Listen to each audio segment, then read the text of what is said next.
Yeah, so from my side, also some input from the Bell collaboration, and also some feedback from analyses which used pyhf or didn't use it because of reasons. Before I want to start into the Bell, I want to summarize also my CV a bit to give an idea why the talk looks like it looks. So actually, I worked for many years in Atlas, and was there. My main focus was on Higgs tau, and especially on fit models and software there. At this time, we used T-Rex fitter basically as a baseline, but developed a lot of software around it for our use case, which means that I was working really on this more complex, big Higgs models. Like we had around 500 model parameters, nuisance parameters, around 500 bins in our final fit. So quite complex fits, where most often we had completely background dominated distributions and just a minor signal contribution or low stat signal regions. After I finished my PhD, so like 1.5 years ago, I switched from Atlas to Belle II and started there. And mainly the idea was to start in the so-called tau working group and focusing on measuring the tau lifetime there. But also the idea was to bring some fitting experience from the LSG experiments and try to bundle and streamline a bit the fitting knowledge and tools which are used in Bell, especially in this tau group, together. Because this is still very separated, and we have a lot of lonely warriors making their own analysis without knowing what other people are doing in the experiment. There was also the idea to make a hardware project, which was a minor project in the beginning. However, it evolved quite rapidly, so that I spent basically now maybe 1.5 years basically mainly at KEK in Shepparton and worked on hardware. So my focus until now was basically completely hardware, and I'm back since a few weeks, and the upgrade is now luckily finished. So I'm now actually starting to work on the fitting software. However, this means that in the current moment, I'm still much more familiar, I would say, with this Atlas Higgs style analysis than with Bell style. So this talk gives basically now an introduction to Bell and also the software which is used there for you, but also actually also a bit for me. So I try to get involved into this by preparing those slides. Okay, I will start basically with the experiments and how it's different to the LHC experience mainly. So one main big difference is that the accelerator, so-called SuperKEKB, is an electron-positron ring accelerator. It has asymmetric beam energies and results basically in a resonance 4S, which results basically in that our events are over 99% are basically beam pairs. Which is a bit different also to the LSC, is that we can reach really high luminosities by so-called nano beams, which means that compared to the first generation of the accelerator, we have now much more constrained beams down to basically the nano size where the nano beams comes from. And this results really in high luminosity, as you will see later. And also different to the LHC, of course, is that it's just one experiment that is an accelerator, so just Belle II.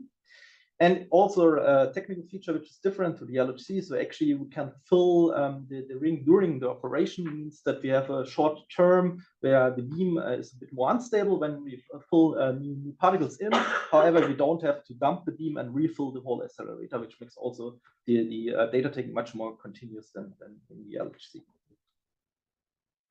To the detector itself, it's an asymmetric detector due to the asymmetric beam energies we have. So we have some asymmetry between the forward and backward side of the detector, while around the beam axis, basically, we still have this kind of onion shape, like for Atlas and CMS.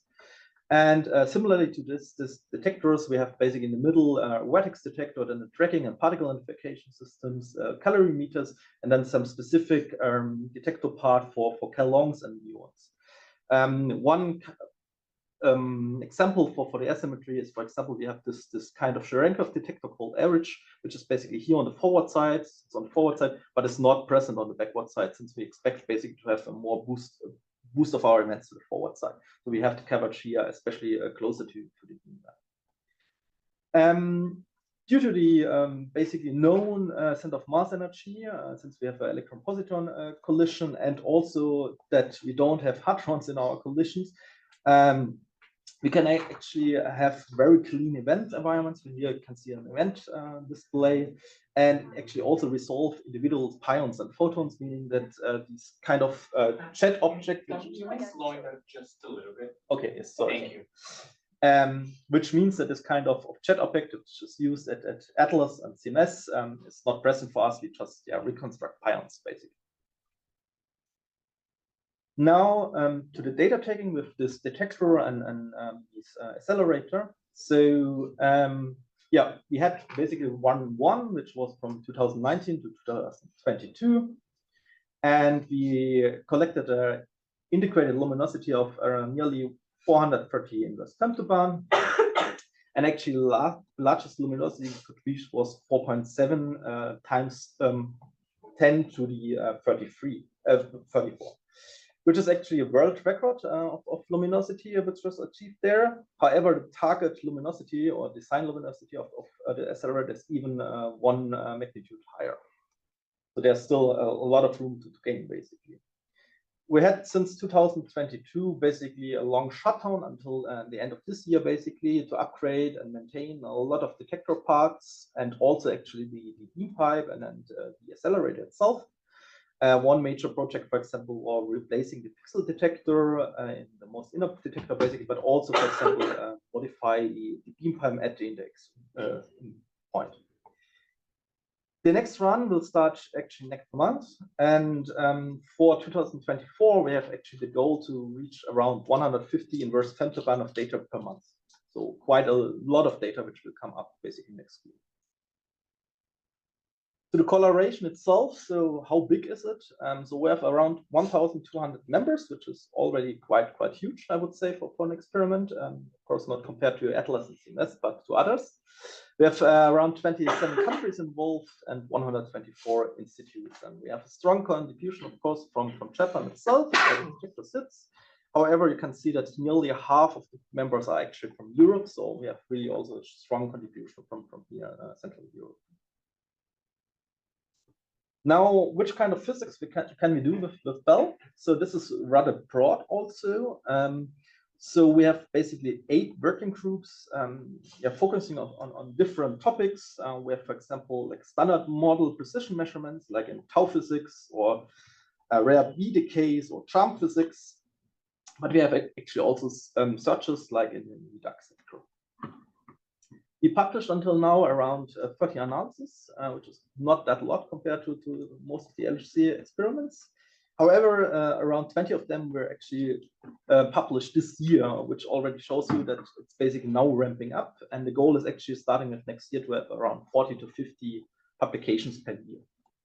In the moment, we have 100 ongoing analyses, more or less. And as I said already before, so most often where one analysis is led by basically 1 or 2 persons working on the analysis, and not like, for example, Higgs analysis at Atlas, where often also much larger groups.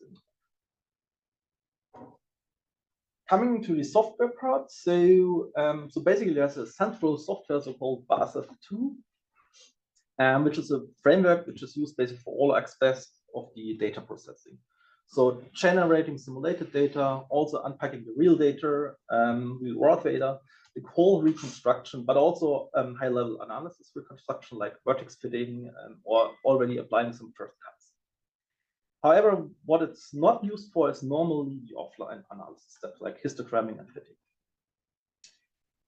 In addition, as a point here, BASF2 provides also like a documentation library, basically for all software, which is used also apart from BASF2 itself.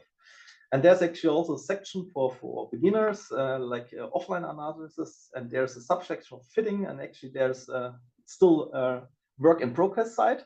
So maybe also this is an opportunity for some fitting developers, maybe to give some input what to put there, and then maybe highlight there also the software from there. So what does BASF2 then provide, and how does the offline analysis looks like? So basically we get root files out of BASF2. However, many analyses actually transform those into other formats. Most common are basically Panda data frames, and which are then stored in some pickle or packet files or everything else, basically, which is available on the market. I think that the main point here is that we have this rather small analysis which all work on their own, so that they like to have some, more industrial standard formats which are used to find more and more help there than just with root, which is highly used at CERN, of course, but yeah, not that well known outside of particle physics. The analysis frameworks are normally completely based on Python, except of course some people who are used to some other languages which exist there, but yeah, it's really the exceptions. And also many analyses just use Jupyter notebooks basically as an environment. Then coming to the fit models, so big difference is probably the proportion of so-called unbound likelihood fit. So basically where you fit some analytic function to your data compared to the LHC experiments.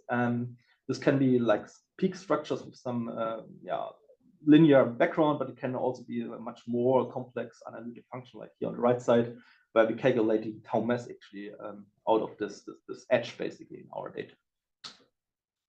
And then, of course, we have also bin likelihood fits.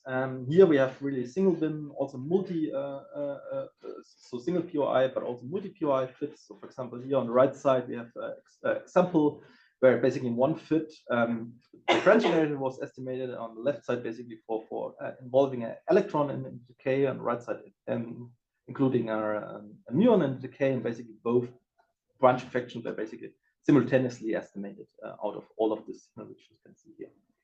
And then we have also a big part, which is what in Belle is called like template fits or template-based fits, which basically means that we have a lot of different Monte Carlo samples produced for different mass points or different lifetime points, whatever, and then try to find basically the template which fits best the data to estimate basically the parameter. Out of our 100 analysis, basically 50 are using actually bin fits, and 15 of them in the moment use basically PyHF for those fits. Give you also some further idea of how does our data region looks like and what's maybe different to LHC. So we have actually a lot of different kind of analysis and signal regions. So we have low stat measurements or searches, where like on the left side, we have really just like up to maybe 20 data events per bin. However, we have also really high stat precision measurements, like here on the right side, you can see we have up to 10,000 events per bin. And we can actually reach super pure signal regions, so up to 90%. So for example, here in the middle, you can see red is basically signal contribution, and you can nearly see the background. And also actually here, blue corresponds to the signal, and just white is basically gray. It's the background, so that's really super pure signal regions we can achieve compared to for example, Atlas or Siemens, most often. Now, which kind of fitting frameworks are normally used? So there's really a big variety. So from some more common, known well frameworks like SetFit, Roostats, of course, and PyHF. However, there are also quite a few self-developed ones. One is here BinFit, which is also public accessible.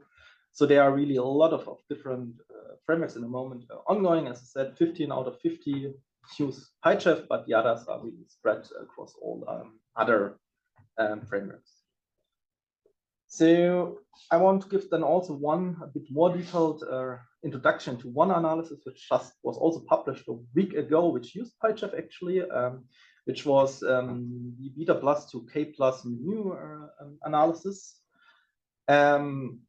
which is actually a flavor changing neutral current process, and it's known really with high accuracy in the standard model, but has some interesting features. For example, extension of the beyond the standard model may lead really to a significant rate increase here. There are different models which can lead to that, leptoquarks, faxions, sector mediators. And it has also some interesting interplay actually between two decay channels. And yeah, on leading order, basically, there are like penguin or box diagrams for this decay.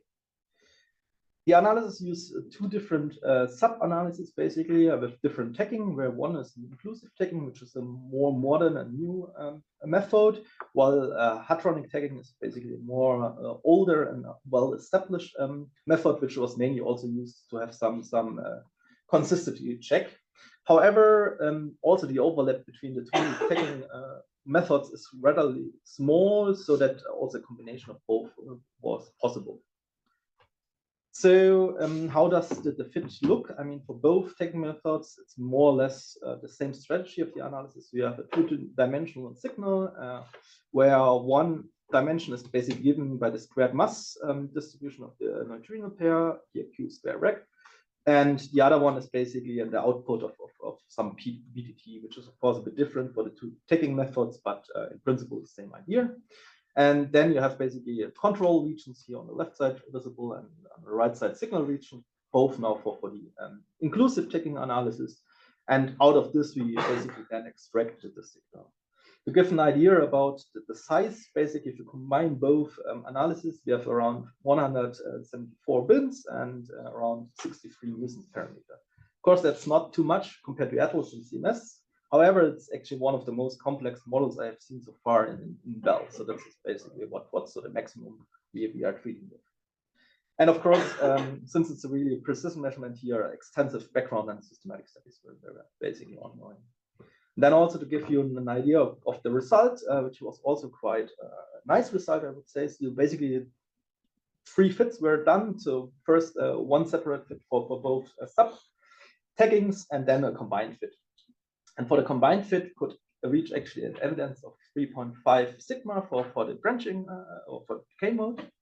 And actually, we got a sigma or a branching ratio, which is like 2.7 sigma larger than the standard model. There were already previous analyses shown here on the right side compared to the new one we presented now, and also calculate the average out of it. And actually, the comparability between all of those measurements is quite well. If you look here at the squared value.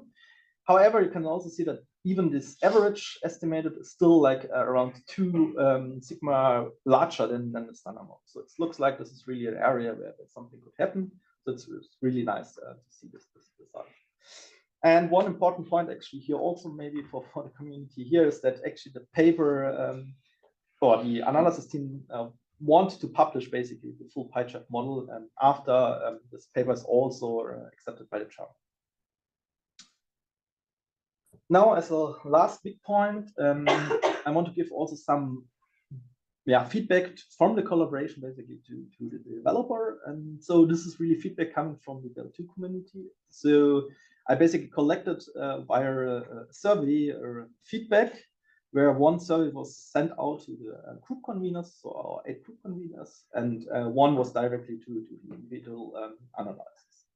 So the feedback is just sorted and summed up and removed double feedback basically, but it's not my opinion, it's not my feedback, and are also not checked or cleared on purpose for suggestions which maybe is already available in pyhf, like some methods or functions which are already there, but are not known basically by the people who answered the survey. The feedback was actually a bit less than hoped, so we had I had nearly 10 answers. So I guess on long term, if you want to have more feedback, I think it's more efficient to really directly contacting individual analyses which are in the public process than sending around surveys which are always like no. And of course, I'm open to discuss individual points during coffee. I will just flash here basically the feedbacks. So I try to part or group them basically in feedback on functionalities. So there were a lot of points like support of multi-PY fits, arbitrary functional constraints on between parameters, the functionality of group impact calculations, pruning of stud errors, so basically bin by bin pruning, some more plotting functionalities that's you can use basically smooth analytic PDFs along with histogram templates. I think connected to this is this idea of below that somehow it would be nice to have an interface between pyhf and ZFit to build more complex likelihood methods which use analytic and also templates basically in their PDFs. Separate the Hugo test and the inference parts, for example, to use HEP-stat for the testing. Then there was just the point of accelerate the development of a cabinet tree, whatever this means. Then also there was the additional point of asking if other input formats just than root histograms would be possible, like Panda data frames or Python histograms. Then some feedback, which is more guided to the documentation and examples. So there were a lot of ideas of additional examples. So some of them are already existing somewhere. So some documentation, introduction to asymmetric uncertainty. So what are good or bad working examples and what would basically crash your fit basically or lead to bad uncertainties in the end. Some more information for the correct procedures for toys, especially how to deal with non-closures there. Then some this called template fit examples, so basically having like multiple templates for different mass points and so on, and how to implement that in a sufficient way. How to define, then basically POIs, which are really like, I guess, some norm factor based on a formula or interpolation between different produced generated templates. Then more examples basically on several systematics. So I think there the point is of just in general some more examples of more advanced complex files than just really the basic ones. Some examples of fit validation studies, and then the last point to include some of these outreach tutorials or examples which are presented at this workshops really into a more sorted way by topics and not having to go through basically each workshop and look which talk was to something which corresponds to the topic which is searched. So to summarize, so basically about the Belle collaboration itself. So as I showed, we have now 430 inverse femtogram recorded. We had this world record of luminosity, but our target is still much higher. And we just upgraded basically now both the machine, but also the detector during long shutdown. The next month, we will start with a new data taking, which hopefully provide us relatively soon much more data than we have until now. And to spoil again the size, we are around 1,200 members. From the analysis side, we have now 30 published papers, around 20 of them this year, 100 ongoing analysis, where 50 use bind likelihood models and 15 out of them pyhf. So I think pyhf gets more and more to a standard tool basically within Belle. However, as I said before, it's still very separated efforts and no common development. That's why I have even one more slide basically as a personal takeaway and a Belle outlook from my side. So I think clearly the feedback shows that there's interest in pyhf. However, it seems to be that many features which are already there are not known in the Belle community, and this could either mean that they have troubles to find that, even if maybe they are not good enough and find them, but maybe also some of these functionalities or examples could be highlighted a bit more, for example, sorted a bit more by topics. And especially, I mean, at this workshop, there were really great examples of how you can use pyhf and then, from my side, so especially the Tau group and the semi-electronic group, missing energy decay working groups show really interest in pyhf. So I will give basically a summary of talk of this workshop in a common analysis tool meeting. So hopefully this is some kind of starting point to, incorporate pyhf into Belle II software a bit more, streamlined and work a bit more together than just individual people just doing their own stuff with pyhf and nobody knows really what kind of possibilities are there. And I think this will also help to really share around which features are actually there, and you don't have to develop them by your own because they are already there. Okay, thanks very much for that presentation. That was great. Let's go to Zoom. So Alex has his hand up, but he's also here in the room. So yeah, but I think there's probably going to be a bit of if Sabina isn't in a rush to kind of leave immediately after her talk, maybe we can try and take a little bit of time to go through things here. So let's go to Alex first. Take all the time you need. All right, thank you. Right, thanks. I think, especially the last section is super interesting. So I have a few thoughts on all of this. the first thing is that some of the feedback here are aspects of like the software itself, features that are missing, or like clarifications of like functionality of the software. And some others are really more about statistics, model building, and questions that are kind of beyond the software. And, Yeah, I know. And I mean, and this is like as a general observation. So in Atlas, for example, the way you would deal with these kind of questions is there's some institutional knowledge, and you find the right person or you find the right mailing list, but all of that happens inside the experiment. And I don't know whether a similar type of community exists in Belle II where you go and ask, but we definitely don't really have this internal knowledge in some public forum where people can find it. And in many cases, the answers to these questions are not simple. And I know there's the example here of like bias in toys, for example. I'm fairly sure I know which discussion this refers to. And this is not something that you can sort of super easily just write down, right? Some of these things require thought. Some of these things require lots of follow-up because you might not fully understand what people are concerned about and such. So I don't know what the right forum for this is. I don't think we have it. And I think we also need to try to factorize this from the pure software development pieces, because supporting the software and then also supporting essentially any statistics modeling question now kind of blows up in scope. And I don't know what to do about this. We're lacking the right forum for this.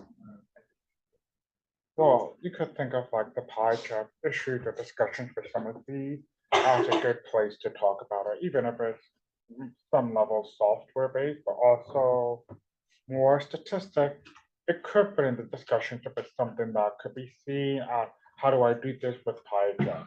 That could be a reasonable thing to ask, and then other people can find that because it becomes cross institutional knowledge, but it's hard to generalize. But the question goes beyond PyHF. Like if there's a question of, okay, I see a bias across my toys in the extraction of my parameter of interest, then, okay, there's the question of how do I set this up with PyHF, that belongs there. But then the question of how do I interpret this goes much beyond, right? This similarly affects anyone with Z-fit, rule sets, anything like this. The actual interpretation maybe that has to be left up. It could be still on us to provide maybe better tools for debugging toys. That's something that's always been a request. Sure. And, you know, for example, things where we do like the Brazil ban, we do provide functionality for that. We can then say, this is how you interpret such a plot. I don't think we would give you a way to interpret it for an arbitrary analysis like Alex. No, of course, but I think in some cases, we mix together the technical aspect and the stuff that goes beyond the purely technical aspect. And that's a problem because I don't think we can easily deal with the non-technical things. They require oftentimes like a discussion on something like this. And we don't have any place where you can be supported. Like if someone comes and sees a tool, then they also need to know all the other things about like modeling in general. And I don't know where they would learn them. But I think if we try to also serve them in addition, by also helping them answer all these questions, that makes support now much, much harder. It's like, it's a huge field, right? Yeah. No, I mean, I kind of generally agree with Alex here. I think that while like we're definitely very interested in supporting like software and trying to answer questions about how things are implemented, but I think that for these kind of more broad questions of like the statistics, like for particular physics, that's something that either that, I don't know, maybe it can be, maybe the best way forward in it beyond finding some sort of shared broader forum is for these sorts of discussions to happen is if Belle II is able to have like public meetings, which we could attend to like have discussions based around the tooling to start with. But I have some additional points, but maybe we can go to Karsten, who has his hand up. Yeah, I just have a quick follow-up on this. So yeah, I mean, in Atlas, we have the structure of the statistics forum, which is in a sense targeting specifically this problem that people have questions about statistics or problems with concrete concrete tasks that they would like to have implemented or implement themselves or so. And I mean, I guess in Atlas also we don't do like a tremendous deal of interfacing the statistics forum with the actual framework developers. So I think we could do a lot better job than that. But having this sort of two-pronged structure of, on the one side, having the sort of a group that is actually concerned with the software itself, and then sort of another group that is more targeting the, let's say, theoretical aspects of it, would make sense. And sort of the immediate solution, I guess, even though it's probably not going to happen to the problem you raise, I think would be to have sort of a cross-experiment statistics forum to address these kinds of issues, right? Which is maybe that's kind of the broader forum that I was mentioning. But I agree that's what would be nice to have happen, but I also agree that's not a short timeline fix. Can I add this small point? So I think it's generally a very hard discussion, right? So we're trying to solve a problem. It's like, I mean, you guys say you have an Atlas internal statistics meeting where people help, but I think maybe even something that's in the slides already, to have kind of examples of fit validation studies would help, because then people could test their models step by step and maybe identify problems that they have themselves without having to raise even issues on the GitHub. So when you say fit validation studies, you mean like, can you elaborate on kind of like what you mean there? So basically identifying certain standard problems that could arise in fits with toy examples in simple notebooks, and kind of how to pinpoint them. Okay, so so perhaps like making like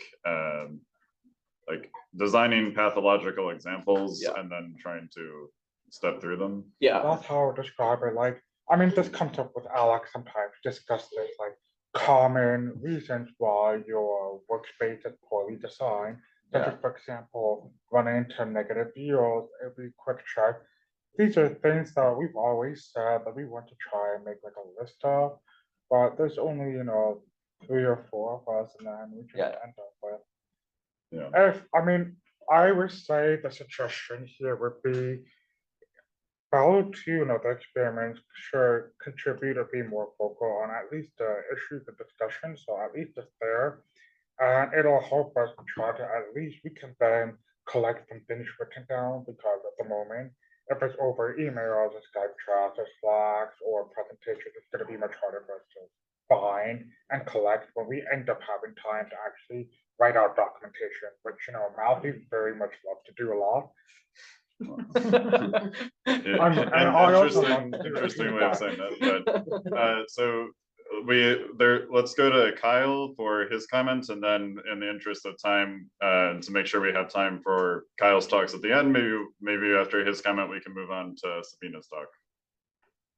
Hi, no, I'll be really quick. I just wanted to say that one thing that I think could be potentially useful, that would certainly facilitate any of these kind of cross experiment collaboration or discussions would be if we, each of the experiments tends to develop their own jargon around what kind of, checks they want to see, or what kind of, what they call different kinds of plots, like, pool plots, or, your nuisance parameter, whatever, plots and things like that. And so at some point we did have this effort, and that Alex, I think, was largely organizing, which was to try to come up with a sort of declarative specification for a set of diagnostic plots, standard plots that you would make, where so you give them a name, they have kind of clear semantics around what they're like, and how to interpret them.